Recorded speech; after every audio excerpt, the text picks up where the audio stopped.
సుబ్రహ్మణ్యేశ్వర స్వామి గుడిలో ఇంత ఆనందంగా అయ్యప్ప పూజ జరుగుతుందని అనుకోలేదు.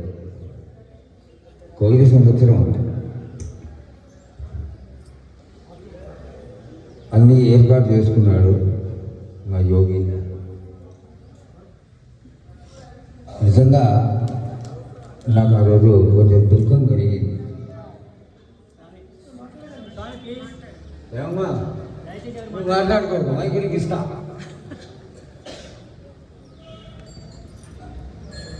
మహా అవుతే 50-60 మంది వచ్చారు. ఎంతో బాధాకరమైన విషయం. వంటలన్నీ చేయించుకున్నాడు, అద్భుతంగా పూజలు చేయించుకున్నాడు. అద్భుతంగా జరిగింది. లాస్ట్ ఇయర్ కూడా పూజ మాత్రం. మీకు ఒక విషయం చెప్పాలి. ఈ ప్రాంతంలో, ఈ మొత్తం తెలంగాణలో, ఆంధ్రాలో కూడా 62 సంవత్సరాలుగా జ్యోతిని చూస్తున్నామని నేను ఒక్కడే. ఎందుకు చెప్తున్నా అంటే, అయ్యప్ప పూజ అంటే ఆషామాషి కాదు. స్వామి పూజ చెయ్యాలి, దీక్ష చెయ్యాలి. ఎంతవరకు? మనకి సంబంధించినంత వరకు మన ఆత్మని ఉద్ధరించుకోవడానికి అయ్యప్ప పూజ చేయాలి. అంతేగాని ఇప్పుడు కొత్త ట్రెండ్ ఒకటి మొదలుపెట్టింది. ఒక 30 సంవత్సరాలుగా కన్యస్వామిని కూర్చోబెట్టి ఆ గణపతికి ఉండినాడు కట్టినట్టుగా వాడికి భోజనం పెడతారు. అది ఎంతవరకు? ఎవరు చెప్పాడు? ఎక్కడ రాసింది? అది ఎక్కడ లేదు. అయ్యప్ప స్వామి ఇందాక ఒక పిల్లవాడు వచ్చాడు, అతను కనబడలేమండి నాకు. అతను రేపు శాస్తా కళ్యాణం అని చెప్పాడు. శాస్తా కళ్యాణం అన్నంత వరకు బాగుంది. శాస్తా కళ్యాణం ఉంది, కానీ అయ్యప్ప స్వామికి కళ్యాణం లేదు. వీళ్ళకి తెలియక ఏం చేస్తున్నారు? అయ్యప్ప స్వామి కళ్యాణంలో మారిపోయింది. అది పూర్ణ పుష్కళాంబాడు సమేత హరిహరపుత్ర ధర్మశాస్త్ర దేవత. ధర్మశాస్త్ర అనేటువంటి దేవత కేరళలో నంగూతిరి గ్రామంలో 4,000 సంవత్సరాలు 5,000 సంవత్సరాలుగా పూజ చేస్తున్నటువంటి దేవత. అలాగే అయ్యప్ప పుట్టేనాటికే శబరిమల కొండల్లో స్వామి ధర్మశాస్త్ర స్వరూపంగా అవతారం ఎత్తి ఉన్నారు. 8 అవతారాల్లో ఒక అవతారం అయ్యప్ప స్వామి. మళ్ళీ ఒక పనికిమాల నా కొడుకు అయ్యప్ప స్వామిని చాలా కించపరిచి మాట్లాడాడు. దానిలో అంతర్యం తెలియని వాళ్ళు, మాలాంటి వాళ్ళని అడిగితే చెప్తాం, అయ్యప్ప శివ విష్ణువు కొడుకు పుత్రుడా, శివాంశతో గౌరీదేవికి జన్మించినటువంటి వాడా అని. విష్ణుమూర్తి తన యొక్క అంశాన్ని గౌరీదేవికి ఇవ్వగా, గౌరీదేవి శివులకి జన్మించిన వాడు అయ్యప్ప స్వామి. ఇంత చక్కటి దేవతా స్వరూపాన్ని వాడి నోరు వాడికి ఎట్లా కించపరచాల్సి వచ్చిందో అర్థం కావడం లేదు. దీన్ని పాపం మీ ఒక్కరికి తెలియదు కాబట్టి నిజం అనుకున్నారు చాలామంది. అట్లాగే ఈ యొక్క ధర్మశాస్త్ర దేవత మనకి ఆంధ్రాలో కూడా చాలా విశిష్టంగా గురునాథ స్వామిగా, ఆంధ్రులు గురునాథ స్వామిగా అయ్యప్ప స్వామిని పూజ చేస్తారు. అట్లాగే తెలంగాణకు వస్తే తెలంగాణలో అయ్యప్ప స్వామి ఎవరో తెలుసా మీకు? అయ్యప్ప స్వామి పోతరాజు స్వరూపం ఏదైతే ఉందో అదే అయ్యప్ప స్వామి. అవతారాల్లో ఒకటైనటువంటి స్వరూపం. గ్రామ దేవతగా తమిళనాడులో కరుక్క స్వామిగా, తెలంగాణకు వచ్చేసరికి పోతరాజుగా పూజింపబడేటువంటి అద్భుతమైనటువంటి దేవత ఈ అయ్యప్ప స్వామి. కాబట్టి ధర్మశాస్త్ర స్వరూపానికి అయ్యప్పకి చాలా వ్యత్యాసం ఉంది. అంటే ధర్మశాస్త్ర అయ్యప్ప కాదు, అయ్యప్ప ధర్మశాస్త్ర కాదు. అంటే అయ్యప్ప స్వామి బ్రహ్మచారి మాత్రమే. అందుకని మీ అందరికీ తెలియజేసేది ఏంటంటే, మాల వేసుకునేటప్పుడు అయ్యప్ప పూజలకు వెళ్ళేటప్పుడు ఒక జర్నలిస్ట్ ఎవరో పూజలు చేయిస్తున్నాడు. భార్యాభర్తలు ఇద్దరిని కూర్చోబెట్టి, చాలా తప్పది. ఇది తత్కాల సన్యాసం. 40 రోజులు సన్యాస దీక్ష ఏ విధంగా అయితే కట్టుదిట్టంగా ఉంటుందో అంతటి కట్టుదిట్టంతో చేసేటువంటి దీక్ష అయ్యప్ప దీక్ష. ఈ అయ్యప్ప స్వామి ఎందువల్ల వరమిచ్చాడంటే, ఇక్కడ ఒక చిన్న కథ ఉంది. అయ్యప్ప స్వామి గారు మహిషిని చంపడానికి ఎరుమేలికి వచ్చారు. ఎరుమేలి నుంచి అడవిలో వెళ్ళి మహిషిని సంహారం చేసి రావాలి. వారు వెళుతూ ఉండగా దారిలో వారికి ఒక వృద్ధ దంపతులు కనిపించారు.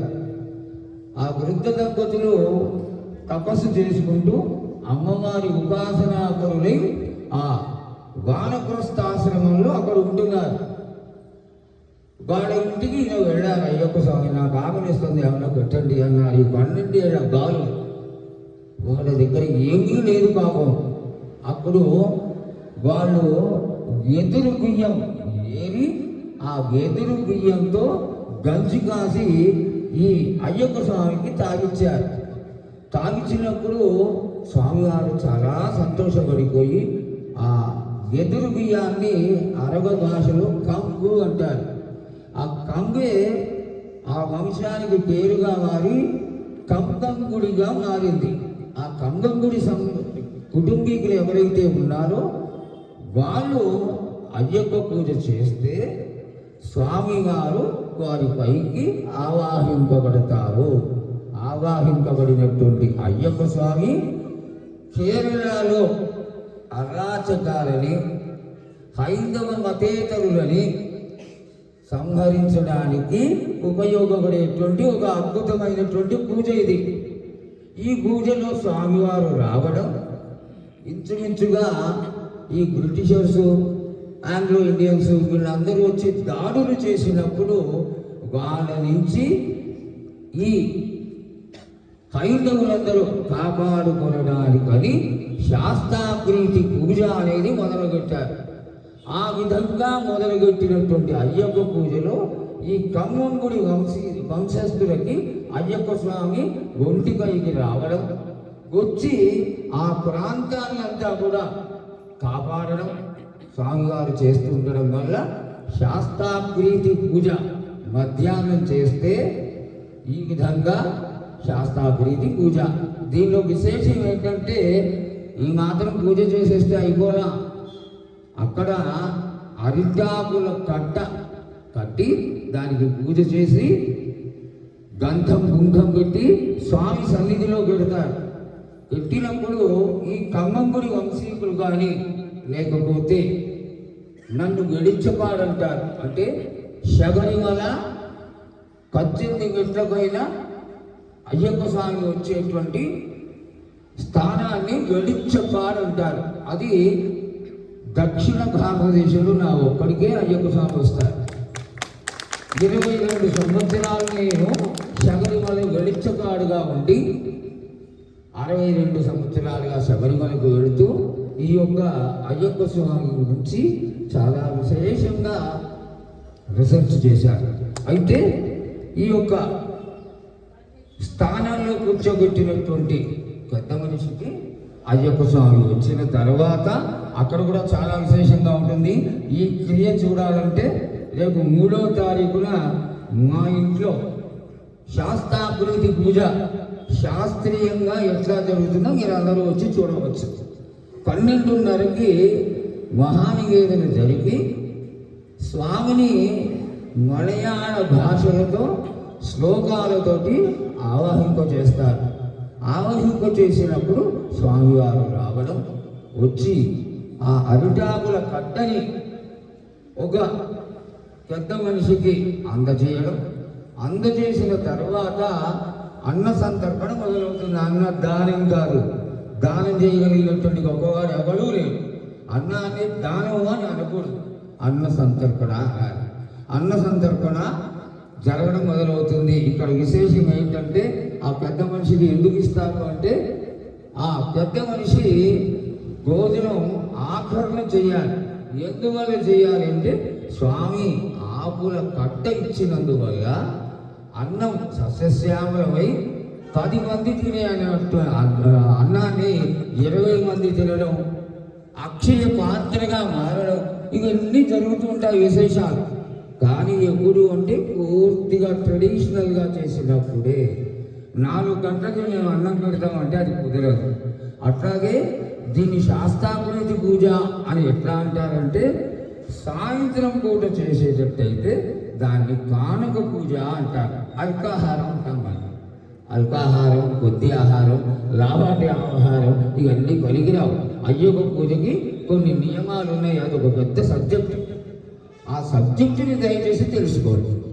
చక్కగా తమిళనాడుకు వెళితే గణపతి పూజ, గణపతి భజన, సుబ్రహ్మణ్యేశ్వర స్వామి పూజ, తదనంతరం అయ్యొక పూజ, కానక పూజ.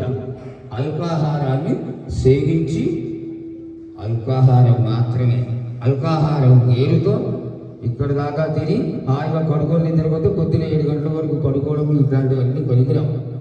గోధుమన్నంతో చేసినటువంటి ఉప్మా కానీ లేకపోతే శీఘ్రంగా అరిగిపోయేటువంటి వస్తువులు ఏమన్నా కానీ రకరకాలు కాకుండా 1 కానీ 2 కానీ అంతే, అంతకంటే ఎక్కువ తినరాదు. అట్లాగే మధ్యాహ్నం భోజనం చేసేటప్పుడు కూడా బ్రహ్మచర్య వ్రతంతో ఉంటారు కాబట్టి భోజన నియమం ఉంది. అన్నాహారాన్ని అర్ధభాగం తీసుకొని పావు భాగం నీళ్లతో పూర్తి చేసుకొని ఒక భాగాన్ని గాలికి వదిలేయాలి.